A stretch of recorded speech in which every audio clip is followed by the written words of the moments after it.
არასამთავრობო სექტორი ეროვნულ ბიბლიოთეკასთან გამართული საპროტესტო აქციის დროს გამოვლენილი ძალადობის ფაქტებს გმობს. სამართლიანი არჩევნებისა და დემოკრატიის საერთაშორისო საზოგადოება, საერთაშორისო გამჭვირვალობა საქართველოს, საქართველოს ახალგაზრდა იურისტთა ასოციაცია და ფონდი ღია საზოგადოება საქართველოს საპროტესტო აქციასთან დაკავშირებით საგანგებო განცხადებას ავრცელებენ და მოუწოდებენ შინაგან საქმეთა სამინისტროს მოხდინოს ობიექტური და ეფექტური გამოძიება ფიზიკური ანგარიშ წვერების ფაქტებზე და უმოკლეს ვადებში დააყენოს არეულობის ორგანიზატორთა და მონაწილეთა სამართლებრივი პასუხისმგებლობა. მიგვაჩნია, რომ საქართველოს შინაგან საქმეთა სამინისტრომ ვერ უზრუნველყო პრევენციული ზომების ეფექტურად გატარება, რათა საპროტესტო აქციის დროს არ დაშავებულიყვნენ ღონისძიებაზე მიწვეული სტუმრები. სიტუაციის განმუხტვა შემთხვევის ადგილზე შინაგან საქმეთა მინისტრის მისვლის შემდეგ მოხდა.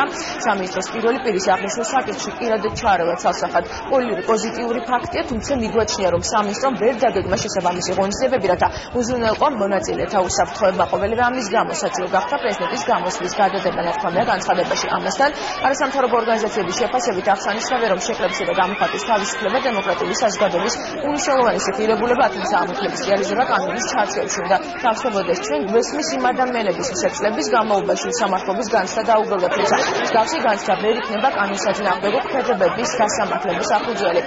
ნათქვამია განცხადებაში არასამთავრობო ორგანიზაციები მოუწოდებენ შინაგან საქმეთა სამინისტროს მოხდინოს ობიექტური და ეფექტური გამოძიება ფიზიკური ანგარიშწორების ფაქტებზე და უმოკლეს ვადებში დააყენოს არეულობის ორგანიზატორთა და მონაწილეთა სამართლებრივი პასუხისმგებლობა.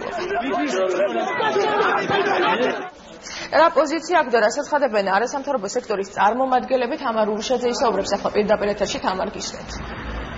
პროცესმა ქუჩიდან უნდა გადაინაცვლოს საკანონმდებლო ორგანოში. ეს არის ერთ-ერთი მთავარი გზავნილი, რომელზეც დღეს საუბრობდნენ არასამთავრობო ორგანიზაციების წარმომადგენლები. ისინი ამბობენ, რომ ძალადობა, რომელიც გუშინ მოხდა თბილისში, არის ვერშემდგარი კოაბიტაციის შედეგი და ამის მიზეზი გახდა საქართველოს პრეზიდენტის პარლამენტში გამოსვლის გადადება. არასამთავრობოები ამბობენ, რომ ეს არის საქართველოში არარსებობს ინსტიტუტების პატივისცემა.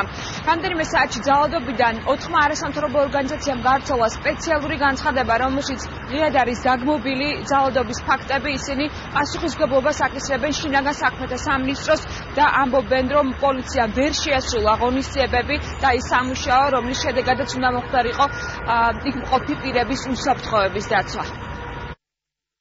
ქვეყნის იმის ნომინალ არაფერში არ არგებს ესეთი ქმედება. დებატებმა თუ არგუმენტების ჭიდილმა გადაინაცვლოს ქუჩიდან პარლამენტის შენობაში. ყველა ადამიანს აქვს სიტყვისა და გამოხატვის უფლება, თუმცა ეს არ უნდა გადაიზარდოს ცხადია კანონდარღვევაში და მათი უფლება მთავრდება იქ, სადაც იწყება სხვისი უფლების დარღვევა.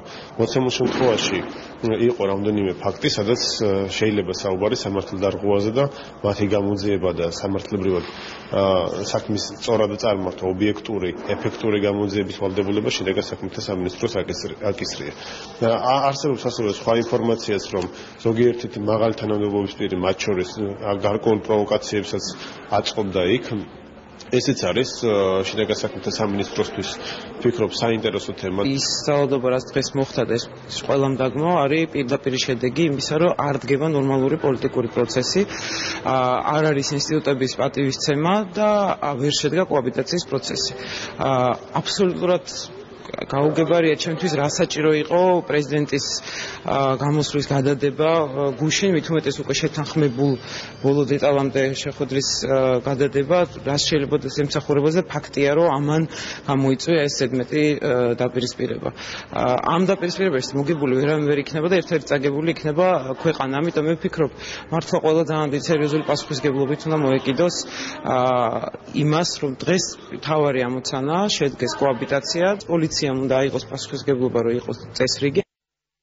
საზოგადოების წარმომადგენლები აფასებენ მოვლენებს. ჟურნალისტი ნინია კაკაბაძე ამბობს, რომ პოლიციამ ვერ შეძლო სათანადო რეაგირების მოხდენა მოვლენებზე. ასევე მისი განცხადებით ის მოსაზრება, რომ პოლიტიკოსების მხრიდან იყო ინსპირირებული პროვოკაცია, ის ამ მოსაზრებას არ იზიარებს. რაც შეეხება იმას, რომ ეს ყველაფერი იყო პროვოცირებული თბილისის მერის მიერ, ვერ დავეთანხმები ამ მოსაზრებას, იმიტომ რომ რამდენადაც მე ვუყურებდი, იქ არ ვიყავი, მაგრამ რამდენადაც მე თვალს ვადევნებდი, რომ ცხალ რეჟიმში მთლიანად თუ როგორ ვითარდებოდა იქ სიტუაცია. იქ შეხლა შემოხლა უკვე დაწყებული იყო, აგრესია უკვე მძვინვარებდა, ვიდრე თბილისის მერი მივიდოდა იქ. შესაძლებელია არ იყო გამართლებული თბილისის მერის ასეთი ფორმით შესვლა, ისედაც გაცხარებულ ხალხში, ადამიანებში, მაგრამ პროვოცირებული, ამას ნამდვილად ვერ ვიტყვი, რომ ეს იყო მის მიერ პროვოცირებული, იმიტომ რომ სამწუხაროდ აქ მთავარი პასუხისმგებლობა ეკისრება პოლიციას, რომელიც სამწუხაროდ უმოქმედოდ იდგა, ან კი სათანადო მოქმედება ვერ მოიყვანა იმისათვის, რომ არ მომხდარიყო შეხლა-შემოხლა და ფიზიკური დაპირისპირება ადამიანებს შორის.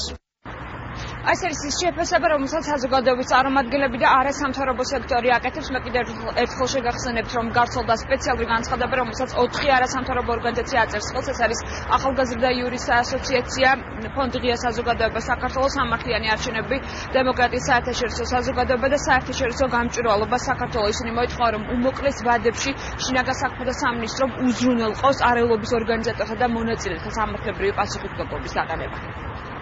მადლობა თამარ რუშაძე გვერდებოდა პირდაპირ ეთერში.